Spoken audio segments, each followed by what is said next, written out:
Quelle est la bonne recette pour un bon break familial? Sa longueur? Son confort? Assez d'espace pour installer 1, 2, 3 enfants? Son coffre de quoi ranger une valise? Un chien? Et un gosse insupportable. Mais le plus important, c'est son âme, son moteur. Et là pour le coup, elle est loin d'être petite. Mesdames et messieurs, comme vous avez pu voir dans le titre aujourd'hui, c'est pas une simple A4 que je vous présente. C'est encore beaucoup plus que ça.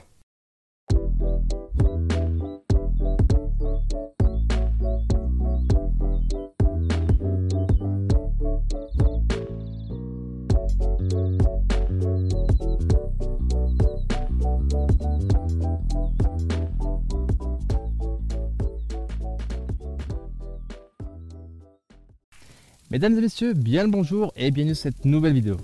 Et aujourd'hui, après l'Audi S3, je vous présente une Audi S4, le slipper par excellence. Avant de vous parler de cette S4, on va déjà remonter sur l'histoire de la A4. L'Audi A4 B5 est sorti entre 1995 à 2001. Depuis, 5 générations de Audi A4 sont succédées. Pour ce qui est des moteurs, pour les essences, on a des puissances allant de 101 chevaux à 185. Pareil pour les moteurs diesel, on trouve des moteurs qui allaient de 75 chevaux à 150 chevaux. Sauf que comme vous pouvez le voir, puis c'est marqué dans le titre, ceci n'est pas une A4, mais une S4. Mais vous commencez à connaître la musique, une fois de plus, tu prends une A4 de base, tu la gonfles aux stéroïdes et PAC, ça fait des chocs à pic. Non, toujours pas. Cette fois, ça fait une S4. Sauf qu'à la différence comparée à la S3 que je vous présentais la dernière fois, même si celle-ci est la première génération de A4, celle-ci n'est pas la première S4. La première S4 est sortie bien avant. La première S4 est basée sur le châssis de l'Audi 100, sorti en 1991, la S4 C4. La génération de S4 B5 en berline est sortie en 1997, jusqu'à 2002. Et il faut attendre l'année d'après, en 98, pour la voir apparaître dans sa version break, ce qu'ils appellent les versions S4 avant. Et en 1999, l'année juste d'après, sortira sa version encore plus radicale, l'Audi RS4, avec ses 380 chevaux, qui à mon sens est vraiment la digne héritière de l'Audi RS2 dans la catégorie des breaks sportifs familiales. À sa sortie, cette S4 ciblait principalement les pères de famille, qui avaient besoin de place pour les enfants, mais également un grand coffre, tout en ayant des chevaux sur le capot pour continuer à se faire plaisir. Bien sûr, aujourd'hui c'est une pensée qui est vachement archaïque. Si je dois le rappeler, c'est une époque où Audi sortait des pubs du genre « Il a le pouvoir, il a une Audi, il a une âme. Il aura la femme. » Du coup, je vous rassure, mesdames, vous aussi, vous avez le droit de vous faire plaisir. Et la seule concurrence qu'on peut trouver face à cette S4, c'était simplement des Allemands, entre BMW ou Mercedes. Côté français, il n'y avait rien. Bon, et si on faisait un peu le tour de cette S4? Pour ce qui est de la carrosserie, c'est comme pour la S3. Tu prends la voiture de base et cure de stéroïdes. Et ce qu'après une cure de stéroïdes, c'est le pare-choc avant. Il est quand même vachement plus massif, avec ses grilles. D'ailleurs, on verrait à peine que l'antibrouillard est juste là. Donc ouais, le pare-choc est vraiment spécifique. On retrouve des phares xénon, même si les phares ont un petit peu de vécu avec le lave-phare en complément. Il y a une petite particularité que j'aime bien par contre sur les Audi phase 1. Comme vous pouvez le voir, le rétro qui est juste là, le rétro droite, il est tout petit comparé au rétro qui est côté conducteur. Le rétro conducteur, en fait, il est comme ça. Allez, peut-être 5-6 cm de plus. Et c'est une petite particularité que j'aime bien sur les Audi de première génération, sur les phases 1. Par contre, sur la S4, ce qui change, c'est que par contre, les coques sont chromées. Au niveau des jantes, on retrouve une fois de plus des jantes Avus qui sont toujours en 18 pouces, comme pour l'Audi S3. Sauf que la seule différence, c'est qu'au niveau du freinage, là, on est sur de l'étrier double piston. Donc, c'est-à-dire qu'il y a 4 plaquettes sur le disque. Et on retrouve aussi également disque et plaquettes à l'arrière. On a ce bas de caisse aussi qui est spécifique à la S4 qu'on n'a pas forcément sur les Audi A4 normales, qu'on n'a pas tout court même de base. Et la petite particularité aussi qu'on retrouve, c'est à l'arrière, le pare-choc arrière de la Audi S4 est bien spécifique à la S4. Et aussi la petite différence qu'on retrouve, en fait c'est la sortie d'échappement. C'est qu'en temps normal sur une version essence normale on va dire, et pareil pour la version diesel, on retrouve une seule sortie d'échappement, alors que là, on en a deux. Et Ce qui me fait beaucoup rire, c'est qu'on retrouve beaucoup sur version sportive des mecs qui s'amusent à mettre des silencieux bien inox, bien brillants, alors que là, il est juste bien d'origine, bien fatigué, avec un petit peu de rouille. Et le fait qu'il n'y ait, comme vous avez pu le voir, qu'il n'y a aucun badge en fait. La voiture n'est pas badgée. Donc du coup, ça fait vraiment le slipper par excellence. On dirait un mec basique, et il est loin d'être basique. Ah, et puis il y a aussi un toit au vent. Ça c'est cool. Et cette fois, comparé à la S3, on monte la barre d'un cran. Avec ce V6 2.7 biturbo qui développe 260 chevaux. On retrouve 4 abracams et 5 soupapes par cylindre, ce qui fait un moteur 30 soupapes. Le moteur, par contre, cette fois-ci est placé en position longitudinale. Au niveau des turbos, on a des turbos qui développent presque 1 bar, plus précisément 0,9. Et la boîte à vitesse est une boîte 4 roues motrices, donc du coup un quattro, en 6 vitesses, c'est seulement en boîte manuelle. Il n'existe pas de boîte automatique là-dessus. Mais le plus incroyable avec cette voiture, c'est le son qu'elle produit. Vous allez comprendre tout de suite.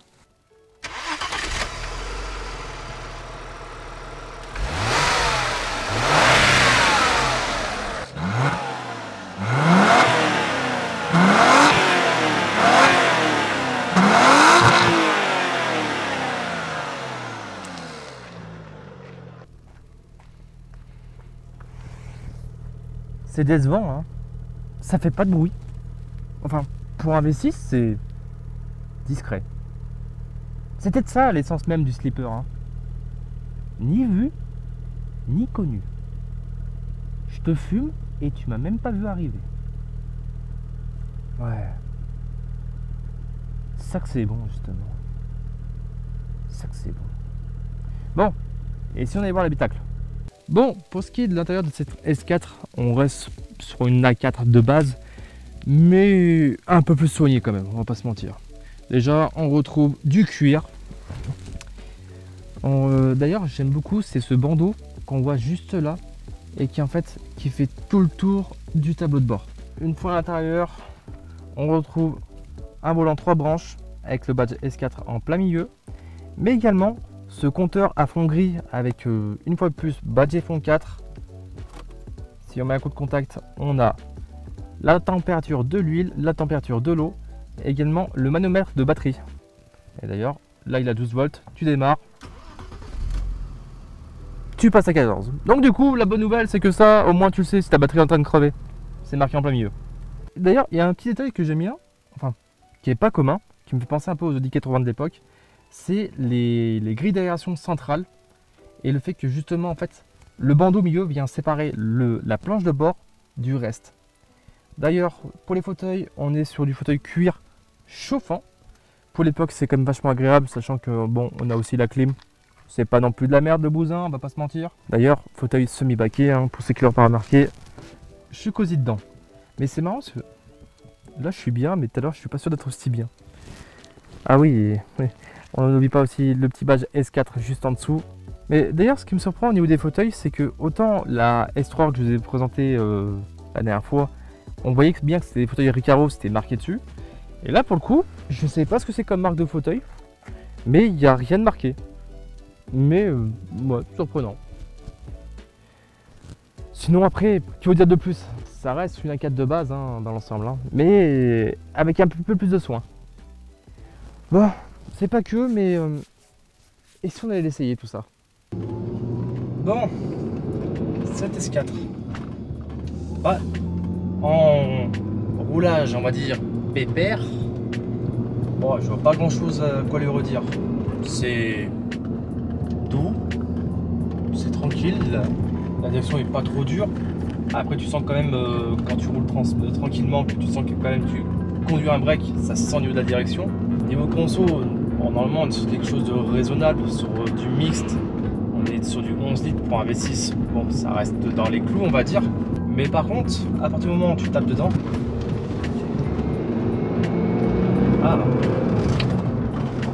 quand tu tapes dedans au niveau conso t'es plus dans du 19 litres, et jusque là ça pourrait être pire.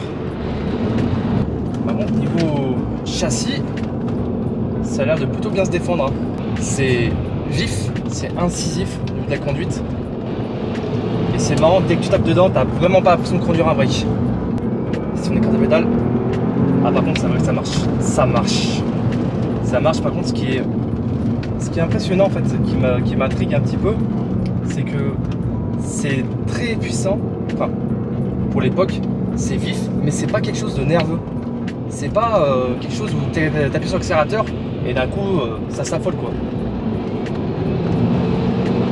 Par contre ouais, quand tu passes les 3000 tours, t'écrases la pédale, t'entends. En fait t'entends pas le bruit moteur, t'entends les deux turbos siffler. La direction c'est. Je sais pas si c'est le fait que j'écrase un peu la pédale de droite un peu fort, mais plus j'accélère et plus j'ai l'impression d'avoir un rasoir entre les mains, tellement c'est. La direction elle est super aiguisée. C'est marrant, tout à l'heure quand je roulais pépère, j'ai l'impression de conduire vraiment un break lourd. Ce serait que la voiture fait comme 1,5 tonne sur la balance. Au niveau de la boîte, bah, en vrai la boîte elle est bien guidée. Et tes rapports, bah franchement finger in the nose. Mais t'as vraiment envie de. Quand t'accélères, tu t'embrayes, t'as vraiment envie d'arracher la boîte à vitesse et pied dedans. Genre comme ça par exemple. Ah ça marche. Comment ça marche? Au niveau du freinage, ouais, ça freine. Là j'ai cru qu'elle allait chasser un peu de l'arrière, c'est bizarre ça. À mon avis les pneus doivent être un peu fatigués. Ça c'est une bonne idée. Ça. Rouler vite avec des pneus usés en montagne. Bonne idée Dylan. Par contre après je vais pas vous mentir, la montée en puissance c'est au niveau de 0 à 100 c'est pas quelque chose de si fulgurant. Alors après est-ce que la route ne s'y prête pas? C'est pas impossible non plus. Alors en descente je prenais pas beaucoup de plaisir, mais là maintenant qu'on remonte un petit peu, ça m'a l'air assez comique. Comme oui. Ah par contre à bas régime tu n'as rien du tout. En fait j'ai vraiment l'impression que les turbos se déclenchent à partir à passer les 1000 tours minute. En dessous putain c'est. T'as rien du tout, t'es obligé de rétrograder.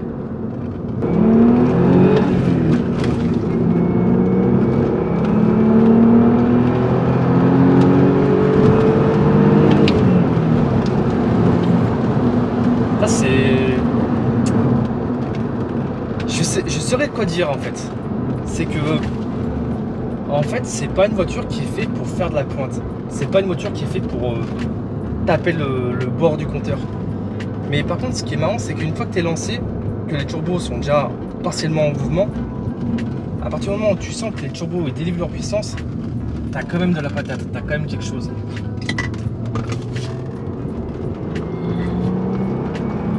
Mais ce qui m'impressionne le plus, c'est plutôt son comportement. Faut l'avouer, elle tient super bien le pavé et elle donne vraiment envie d'accélérer.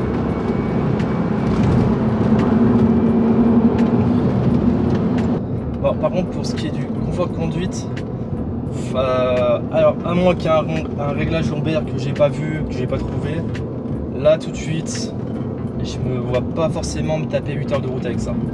Je pense qu'à la fin, je vais avoir mal au dos. Donc bon. Après, on va pas se mentir, à part ça, globalement on est plutôt bien parce que la voiture elle a un comportement sain, la voiture ne fait pas peur, étrangement. Par contre c'est une voiture où personnellement j'essaierai pas de dépasser les limites. Je pense que c'est trop risqué. Trop risqué, je prendrai pas le risque de jouer au feu. Par contre je peux comprendre le fait, comme j'ai accéléré, que certaines s'amusent à les reprogrammer, à développer un maximum de chevaux dessus. Ce serait que t'as l'impression qu'il en manque un peu sur le pied droit quand même. Il manque un peu de couple. Ça me tatille un petit peu, ouais. Je comprends pourquoi maintenant les mecs. Mais en vrai, ouais. Pour remettre aussi dans le contexte, c'est une voiture qui a quasiment 30 piges. Ça se démerde bien pour une voiture qui a 30 piges. Elle se défend vraiment bien. Et je dirais pas non, je dirais pas non pour l'essayer en RS4, ouais, voir ce que ça dit parce que je suis vraiment très curieux. Ça pourrait vraiment être drôle. Bon, cette vidéo touche à sa fin.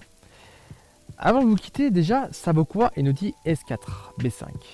Alors, à la base, celle-ci, quand elle est sortie, en 98, ça valait 47 000 €, neuf. Aujourd'hui, avec l'inflation, on est plus dans les 60 000 €. D'occasion, on est plus dans une fourchette entre 13 et 14 000 €. Par contre, faut faire attention. C'est pas que c'est compliqué à trouver, c'est qu'on trouve un peu de tout. Et j'ai trouvé beaucoup d'exemplaires modifiés. Et ce qui est cocasse, c'est que certains exemplaires modifiés ont quasiment la puissance d'une RS4. Donc j'ai un peu de mal à comprendre, si pour faire ça, autant acheter une RS4. Mais ce qui est le plus rare à trouver, c'est trouver un exemplaire qui ne soit pas modifié. Parce que pour le coup, j'étais assez surpris de retrouver, allez, sur une recherche random dans toute la France, sur un site bien connu, le Bon Coin, sur 5 annonces, j'ai trouvé 3 S4 modifiés qui faisaient la puissance d'une RS4, mais que 2 ou qui étaient full d'origine. Par contre, n'ayez pas peur du kilométrage. Celle-ci a déjà passé le cap de 300 000 depuis un petit moment et elle tourne nickel. C'est des moteurs qui sont costauds, qui sont robustes, et c'est justement pour ça que des mecs s'amusent à les modifier et à faire des cartos plus grosses pour avoir la puissance d'une RS4 avec le même moteur. Parce que le moteur est costaud. Donc, ce qui est compliqué, c'est de trouver un exemplaire d'origine, mais ça se trouve. En dessous des 10 000 €, par contre, vous allez tomber sur énormément d'exemplaires qui sont à retaper. Il va y avoir un petit peu de boulot, mais c'est jouable. Mais par contre, prévoyez un bon billet pour une voiture qui a moins de 200 000. Dans l'ensemble, cette S4 me fait beaucoup penser à la S3, mais avec plus de place et la noblesse du V6. C'est une voiture très polyvalente qui allie praticité et puissance, de quoi se faire plaisir au quotidien. Cette vidéo touche à sa fin, j'espère qu'elle vous aura plu. Si c'est le cas, n'hésitez pas à laisser un petit commentaire, le petit j'aime, à vous abonner, c'est le seul moyen de me soutenir et ça me fait extrêmement plaisir. Et n'oubliez pas, le plus important, c'est pas la vitesse, c'est le plaisir dans le volant. C'était Deal des Casseurs, ciao.